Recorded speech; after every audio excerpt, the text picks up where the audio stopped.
오늘은 지진에 대해서 이야기하면서 그 쓰나미에 대해서 이야기를 하겠습니다. 누가복음 21장 25절. 1월 성신에는 징조가 있겠고 땅에서는 민족들이 바다와 파도의 우는 소리를 인하여 혼란한 중에 공고하리라. 쓰나미가 생기는 것은 그 바다에서 그 지각 변동으로 일어나 가지고 그 바닷물이 육지로 넘어오는 것을 쓰나미라 그럽니다. 그리고 태풍이 불어가지고도 육지로 바닷물이 넘어오는 경우도 있지요. 그것은 그냥 폭풍해일이라 그러기도 하고, 바다에 지각 변동이 있어서 뭐 화산이 터진다라든가 뭐 이런 어떤 지각 변동이 있어서 바닷물이 육지로 들어오는 것을 지진해일 뭐 그러한 뜻으로 쓰인다 그럽니다. 그러니까 저는 여기에서 그것을 구별해서 이야기하는 것보다는 그냥 같은 한 뜻으로 생각을 해서 그냥 말씀을 드리겠습니다. 이 바닷물이 넘쳐가지고 육지로 들어오는 경우가 거의 없습니다. 그러니까 폭풍해일이라든가 지진해일 등 그런 것으로 인해서 바닷물이 육지로 들어오는 경우는 있지만 그렇지 않은 경우에는 거의 없습니다. 그것이 욥기 38장 8절에 한번 보겠습니다. 바닷물이 태에서 나옴 같이 넘쳐 흐를 때에 문으로 그것을 막은 자가 누구냐? 그때에 내가 구름으로 그 의복을 만들고 흑암으로 그 강보를 만들고 계한을 정하여 문과 빗장을 베풀고 이르기를 내가 여기까지 오고 넘어가지 못하리니 내 교만한 물결이 여기 그칠지니라 하였노라. 그러니까 하나님이 파도에게 명령을 하기를 바다에 명령을 하기를 절대로 이 경계를 넘지 말라. 내가 여기까지의 계한을 정했다. 너희는 여기까지만 오라. 라고 바다에다가 그렇게 명했다고 그랬습니다. 그러니까 계한을 정했는데 이 바다의 이 파도에 의한 그 물결이 육지로 올라오는 것을 못 오게 하나님은 막았습니다. 그리고 또 하나님은 노아 홍수 때에 그 홍수로 인해서 세상을 심판하고 난 뒤에 그 다음에는 절대로 이제 물로서 심판을 하지 않겠다. 그러면서 무지개를 보여준 그 사건이 있습니다. 창세기 9장 12절. 하나님이 가라사대 내가 나와 너희와 및 너희와 함께하는 모든 생물 사이에 영세까지 세우는 언약의 증거는 이것이라. 내가 내 무지개를 구름 속에 두었나니 이것이 나의 세상과의 언약의 증거니라.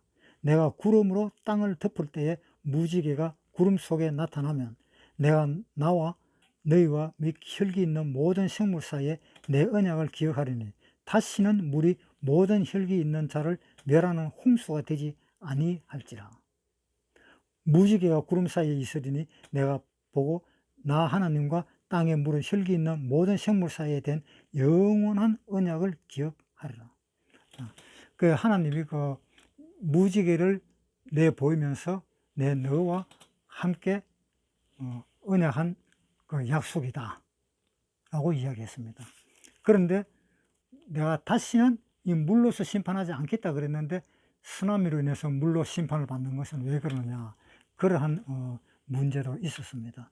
그래서 그것은 하나님의 그 목적이 그 물로 심판하는 목적이 아니고 그 지진이라든가 그것으로 인한 심판을 했는데 그것으로 인해서 그 물이 어쩔 수 없이 넘어갔을 경우는 그것은 예외다라고 생각을 하면 되겠습니다. 마가복음 13장 8절. 민족이 민족을, 나라가 나라를 대적하여 일어나겠고 처처에 지진이 있으며 기근이 있으리니 이는 재난의 시작이니라. 처처에 지진이 있다 하는 말은 어느 지점, 어느 지점, 어느 지점, 한마디로 곳곳에 그 지진이 있다라는 그런 뜻입니다. 그런데 지진은 크고 작은까지 다 합치면은 하루에 한 수십만 번은 지진이 안 일어나겠어요? 그러니까 작은 것은 그냥 넘어가는 겁니다. 별로 느끼지를 못하니까. 작은 것은 그냥 넘어가고, 좀 크다 싶은 것만 이제 신문에 나오고 방송에 나오고 매스컴을 타지요. 그런데 그렇게 매스컴을 탈 정도의 그 지진은 한 달에 한 2번 정도 생긴다고 보면 될 것 같아요. 그 지진이 일어나면서 태풍도 또 같이 엎쳐버리면은 그거는 이제 폭풍 겸 이제 지진 겸 또 거기다가 화산까지 덮쳐버리면 화산 겸 이렇게 해서 엄청난 위력을 발휘할 수가 있습니다. 그래서 이 지진은 하나님이 보내주신 경고입니다. 이 세상에 마지막이 다 왔다라는 그 경고로서 지진을 일으키고 또 뭐 태풍이나 폭풍을 그런 것도 일으킵니다. 태풍이 일어나는 그 횟수도 1년에 꽤나 되는가 봐요. 그러니까 하나님이 그러한 태풍으로 인해서 이 마지막을 알리는 것을 이야기하고 있는 것이 마가복음 방금 13장에 읽었습니다. 한번 다시 읽을게요. 13장 8절. 민족이 민족을, 나라가 나라를 대적하여 일어나겠고 처처에 지진이 있으며 기근이 있으리니 이는 재난의 시작이라. 재난의 시작이다 라고 이야기되어 있습니다. 그럼 재난의 시작이니까 아직 멀었겠네. 아직 이 지구상에 마지막이 때가 아직도 멀었겠네 라고 생각을 할 수 있습니다. 물론 그렇게 생각을 하셔도 됩니다. 왜 그런가 하면은 이 지진이 뭐 한두 번 일어나는 것도 아니고 태풍이 한두 번 부는 것도 아니고 계속 해마다 불어 나오니까 그럼 뭐 그렇게 생각해도 되겠죠. 그런데 이제 재난의 시작이라는 그 말을 조금 깊이 생각을 해보면은 재난의 시작이라 하는 그 말은 무슨 말일까 생각해 보면은 이것은 7년 대환란을 시작이다라는 그런 말 뜻도 되지 않을까라는 생각을 한번 해봅니다. 이 재난의 시작이라 하는 말에 우리가 신경을 써서 보면은 뭐가 떠오르는가 하면은 재난의 시작이라 그러면은 휴고 때가 다 됐구나라는 생각을 해볼 수가 있습니다. 왜? 휴고는 언제 되는가 하면은 재난이 시작될 때에 휴고가 됩니다. 시작되기 바로 전에 휴고가 됩니다. 그러니까 이제부터 7년 대환란으로 접어든다 하기 바로 직전에 휴고가 되는 겁니다. 7년 대환란이 집어들었다 하면은 그때는 이제 휴고는 끝나버린 겁니다. 7년 대환란 때 휴고되는 사람은 없습니다. 그러나 7년 대환란 때에 구원받는 사람은 있습니다. 구원받는 사람은 있지만은 구원받는 사람은 이방인은 구원받는 사람이 없습니다. 그래서 이방인으로서 구원받은 사람은 휴고 때 다 올라갑니다. 하나도 남김없이. 구원 안 받은 사람은 이 땅에 있다가 이 땅에 7년 동안 환란을 당하면서 구원받는 사람이 나타나는데 바로 이스라엘 사람입니다. 왜냐하면은 이스라엘 사람은 하나님이 책임을 져야 돼요. 하나님의 백성이잖아요. 하나님의 민족이잖아요. 그러니까 처음부터 끝까지 책임을 집니다. 하나님은. 7년 환란 시작 딱 되면서 그때부터 이스라엘 사람들이 한 사람 한 사람 이제 이스라엘 사람들이 구원을 받기 시작합니다. 그러니까 이 7년 대환란에 접어들어 버리면은 우리 이방인은 절대로 구원을 못 받습니다. 받을 수가 없습니다. 누가복음 21장 25절부터 1월 성신에는 징조가 있겠고 땅에서는 민족들이 바다와 파도의 우는 소리를 인하여 혼란한 중에 공고하라. 그러니까 이 파도가 우는 소리가 들린다. 그것은 아마 엄청난 그 파도를 이야기하고 있을 것 같습니다. 그러한 쓰나미라 하는 그런 것이 일어나는 그 간격이 점점 짧아지는 것 같아요. 그전에는 뭐 몇십 년 만에 한 번씩 생기고 이랬는데 요즘에는 그렇지가 않고 한 5년, 3년 막 이런 식으로 막 짧아지는 것 같아요. 그래서 시기가 짧아지면 아무래도 휴거 때가 가까워지지 않겠나라는 그런 생각을 합니다.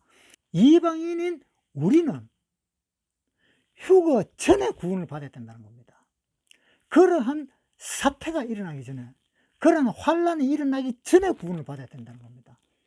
환란이 일어나기 전에 구원을 못 받으면, 환란이 들이닥쳤다면 그때는 울며 불며 통곡을 해도 소용이 없는 거예요. 왜 이방인은 왜 그럴까? 에베소서 2장 11절부터 읽을게요. 그러므로 생각하라. 너희는 그때에 육체로 이방인이요 손으로 육체에 행한 할례당이라 칭하는 자들에게는 무할례당이라 칭함을 받는 자들이라. 그때에 너희는 그리스도 밖에 있었고 이스라엘 나라 밖의 사람이라. 약속의 언약들에 대하여 외인이요 세상에서 소망이 없고 하나님도 없는 자이더니 이제는 전에 멀리 있던 너희가 그리스도 예수 안에서 그리스도의 피로 가까워졌느니라. 그러니까 12절에 다시 읽어보면 그때에 너희는 그리스도 밖에 있었고, 자, 그때에 너희는 그리스도 밖에, 우리는 그리스도 바깥에 있잖아요. 하나님도 없는 사람이니까. 그리고 이스라엘 나라 밖의 사람이라. 이스라엘 나라 밖의 사람이잖아요.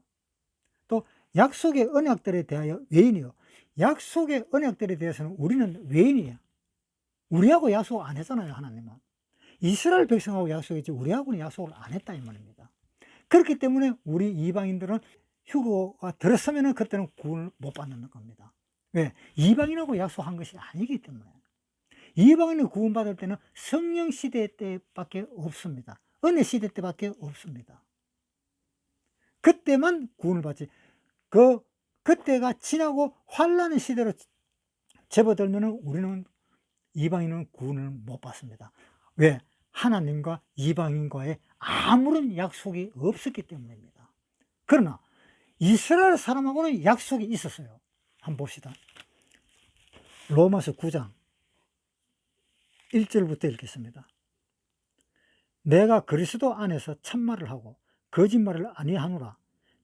내게 큰 근심이 있는 것과 마음에 그치지 않는 고통이 있는 것을 내 양심이 성령 안에서 나를 더불어 증거하노니 나의 형제 곧 골육의 친척을 위하여 내 자신이 저주를 받아 그리스도에게서 끊어질지라도 원하는 바로다. 저희는 이스라엘 사람이다. 자, 저 사람들은 이스라엘 사람들이다 라고 이야기하면서 봅시다. 저희에게는 양자됨과 하나님 아들이 되는 것과 또 영광과 하나님이 받으신 그 영광, 이스라엘 사람들이 받을 그 영광과 언약들, 언약 그 약속, 이스라엘 사람들과의 그 약속과 율법을 세우신 것과 이스라엘 사람들과의 그 율법이 있는 것과 예배와 하나님을 향한 그 드리는 그 예배와 약속, 하나님과의 있었던 그 모든 어떤 약속들이 있고 조상들도 저희 것이요 육신으로 하면 그리스도가 저희에게서 나섰으니 그리스도가 저희 것인 조상들인 우리 조상에 의해서 났고 저는 만물 위에 계셔서 세세의 찬양을 받으실 하나님이 신이라. 자, 이렇게 약속이 되어 있잖아요. 이렇게 약속이 되어 있기 때문에 하나님은 이스라엘을 끝까지 보살펴야 할 책임이 있는 겁니다. 그래서 이스라엘 사람은 7년 대환란 때도 구원을 받을 수가 있습니다. 이방인은 절대로 구원을 못 받습니다. 환란에 들었으면 이방인은 끝입니다. 그래서 지금은 이 쓰나미라든가 태풍이라든가 이런 것이 점점 오는 그 회수가 아주 짧아져요. 그 기간이 짧아지니까 그것은 재난의 시작이다. 이 재난을 어떤 것으로 보느냐에 따라서 달라지는데 그 재난을 7년 대환란을 보면은 바로 지금 우리는 구원을 받아야 할 때라는 겁니다. 이방인은 구원을 받아야 할 때입니다. 유대인은 아직 기간이 좀 남아있잖아요. 7년 대환란이라는 그 기간이 7년 동안 남아있잖아요. 그러나 우리는 그 7년이 없습니다. 오늘이든 내일이든 휴거 되면 끝입니다, 바로. 그래서 지금은 아주 휴거 때가 다 됐습니다. 누가복음 21장 25절, 1월 성신에는 징조가 있겠고 땅에서는 민족들이 바다와 파도에 우는 소리를 인하여 혼란한 중에 공고하리라. 여기는 혼란한 중에 공고한다라고 되어 있습니다. 이것이 아마 재난의 시작이다, 즉 7년 대환란의 시작이다라고 봐도 무방하다는 것입니다. 그러니까 우리는 항상 깨어 있으면서 하루빨리 구원을 받고 하루빨리 휴거가 되어서 하늘나라에 올라갈 수 있는 그러한 자격을 갖추어야 될 것입니다. 자, 누가복음 다시 21장 35절에 이 날은 온 지구상에 거하는 모든 사람에게 임하리라. 이러므로 너희는 장차 올 이 모든 일을 능히 피하고, 휴거로 인해서 우리는 이 7년 대환란을 피해야 될 것입니다. 그러니까 지금 이 시대는 바로 휴거가 다 왔다라고 생각을 할 수 있습니다. 데살로니가전서 4장 16절, 주께서 호령과 천사장의 소리와 하나님의 나팔로 친히 하늘로 쫓아 강림하시려니, 그러므로 그리스도 안에서 죽은 자들이 먼저 일어나고 그 후에 우리 살아남은 자도 저희와 함께 구름 속으로 끌어올려 공중에서 주를 영접하게 하시려니, 그리하여 우리가 항상 주와 함께 있으리라.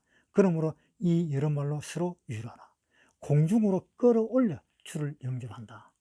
그러니까 우리는 서로 이 말을 서로 하면서 서로 위로하면서 우리가 살자라는 그런 내용입니다.